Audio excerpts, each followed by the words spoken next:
So you're with Copernic. Yes. Yeah. So you've been working on Web3 in space for some time. Yeah. Yeah. I see you at all the different conferences and everything like that. We've known each other for a while. Sure. Yeah. And so I'll leave it to you. Well, thanks for having me. Yeah. We're supposed to have some more guests here. It's actually partners of ours, but their flight got delayed, so you get a solo show today. So my name's Grant Blaisdell. As Mike introduced, I'm CEO and co-founder of Copernic Space, where the Web3 platform for space assets investments. But before I get into open up that rabbit hole and unlock that for you, what's the meaning of that and what's the importance of that? A quick story about myself. It's great to be followed by Mike, and also first off, thank you for being here as well. I didn't actually expect people to come this early, and we also have some community members of ours here, so it's really great to see that. So the story behind Copernic Space is actually 3 generations old. I love following Mike because Mike very nicely relays that space is actually an accessible thing, not just for the commercial market, but even for the average person. And for us, this is a legacy. Like I said, we've been working for 3 generations, as my grandfather helped build a national space program and was a very progressive minded guy who actually had these original works decades and decades ago around the idea of democratizing access to space. Not as a marketing term or something like that. It's something that he actually experienced in the realities of the world that he was working in. Myself, I've been in the crypto space for 10 years. Unfortunately, not as a speculator, okay? So my specialty I've always been focused on is how do we take this technology and either build solutions that are made for the development of this market or take this technology to build solutions to create new foundations for other markets. Right?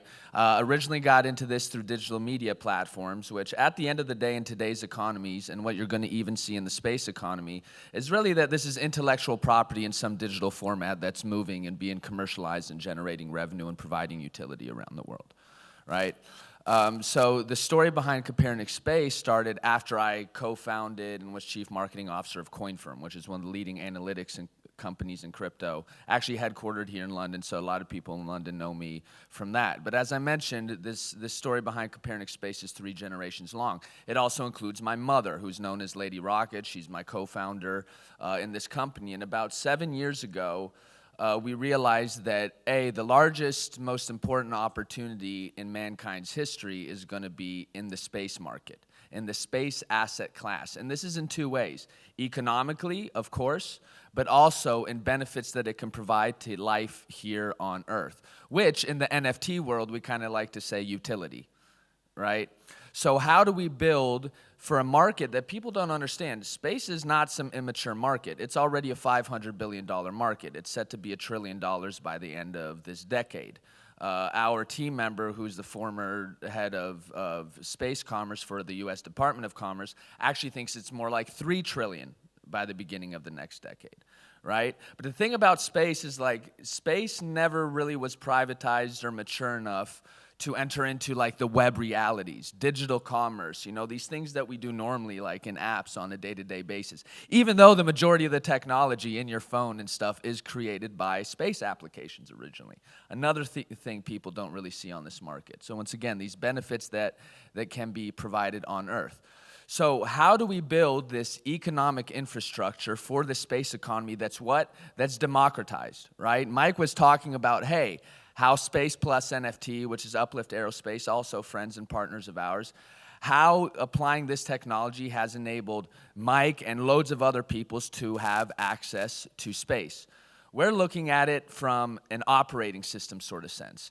So what is this economic infrastructure that is going to host all these great assets that projects like Space Plus NFT are creating, or satellite data licenses that all these big new satellite companies are creating, or payload? SpaceX, one of the most valuable private companies in the world, their business model is built off payload, which is what? You give me money, I put your thing in a rocket, etc., and I send it up to do certain things, right?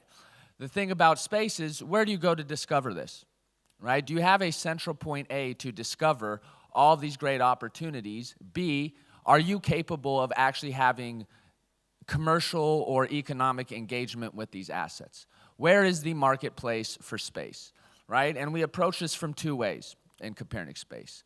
We're a platform that provides mainly two applications. SpaceMart, which is a marketplace for space assets with utilities. Meaning, if you want to send something to space, and another cool thing about NFTs, it enables things like fractionalization. So you're able to take assets and experiences in space which are super privileged. If you understand how the space economy works, it's hyper archaic. Processes take many months to contract and many millions of dollars to do so generally, right? It's never gone digital once again. Through fractionalization in our platform, we enable space companies, whether they're doing payload like SpaceX, to, for example, tokenize their actual payload. Let's say it's 100 kilos, right? List that on a marketplace with all attached utilities and rights, and entities can come and buy fractional ownership and access with attached utility of that payload. So let's say I buy 10 kilos, right? I put in my request because, the space company needs to understand what you're trying to put in there, right? And this is all built into our platform and interface they can go back and forth in. They approve your payload. That mints an NFT that represents your access, your ownership, your rights, and your payload on that rocket, on that lunar lander, whatever it is, right? That's one big step that's already worth billions and billions of dollars and just opened up the commercial and even the retail market into the space economy. But here's the cool thing. Now you have your own unique space asset. You created your own true space asset that's actually tied to ownership of the original space asset. And guess what? You can fractionalize that, attach utilities, and resell that on our marketplace, right? Like we're in the NFT space, so we do work with NFT projects about sending their payload, for example, to the moon in the following year, and then they create their own unique asset out of it that they can fractionalize and sell to that community. So creating this economic operating system for space and really creating the space asset class is going to be one of the largest and most important opportunities for mankind. And when I talk about utility, it's a big thing talked about NFTs here recently because a lot of these projects are under pressure to give you actual real utility beyond walking into their event or something like that, right?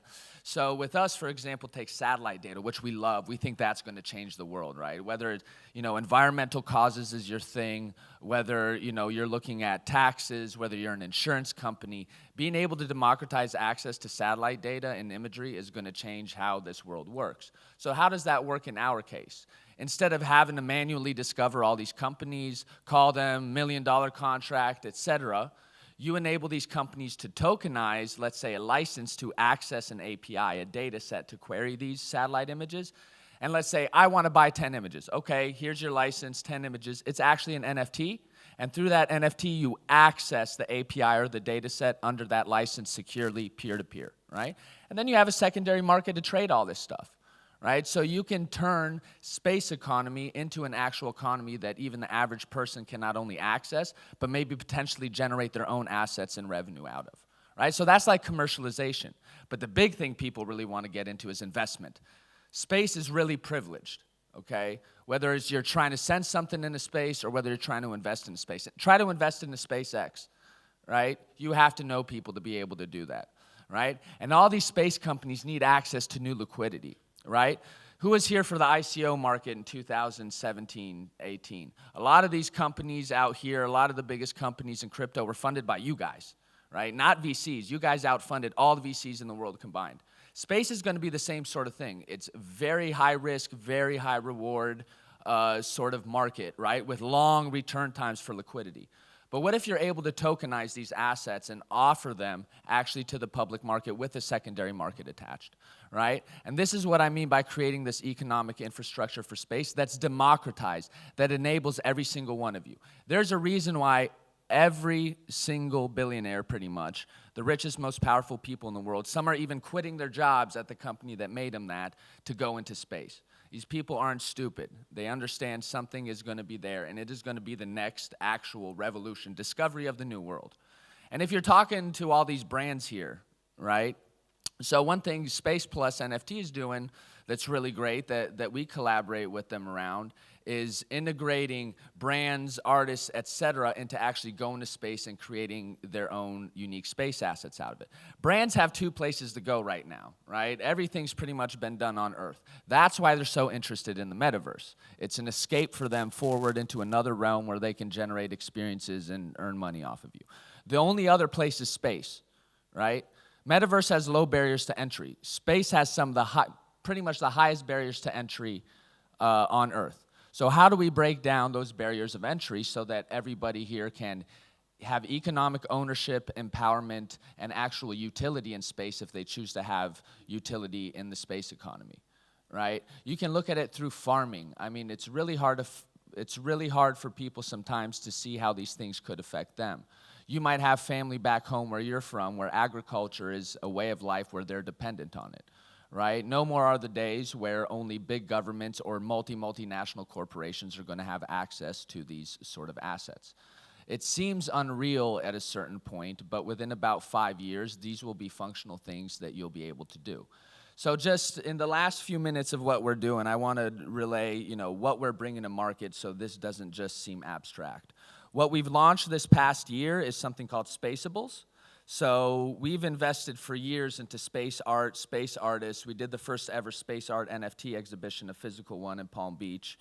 Along with the Lady Rocket Foundation, we've been supporting, also female space artists and children.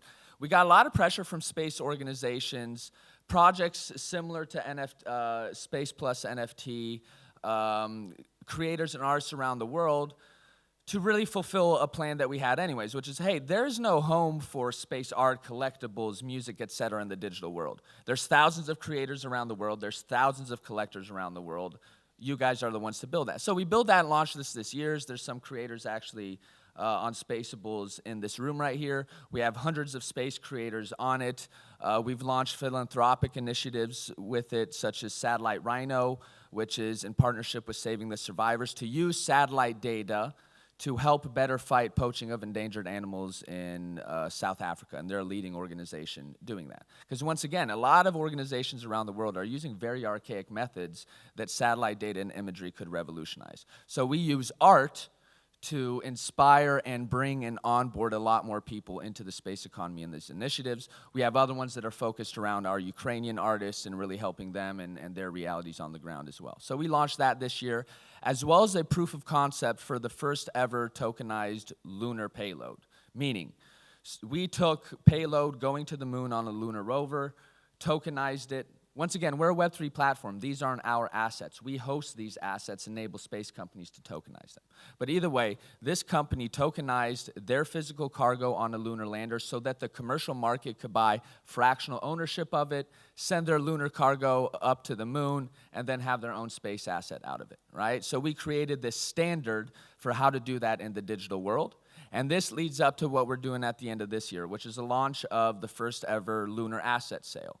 We're teaming up with pretty much the largest lunar lander company in the world. They have about $1 billion of payload going up to the moon in the next couple years. Some are on Artemis missions.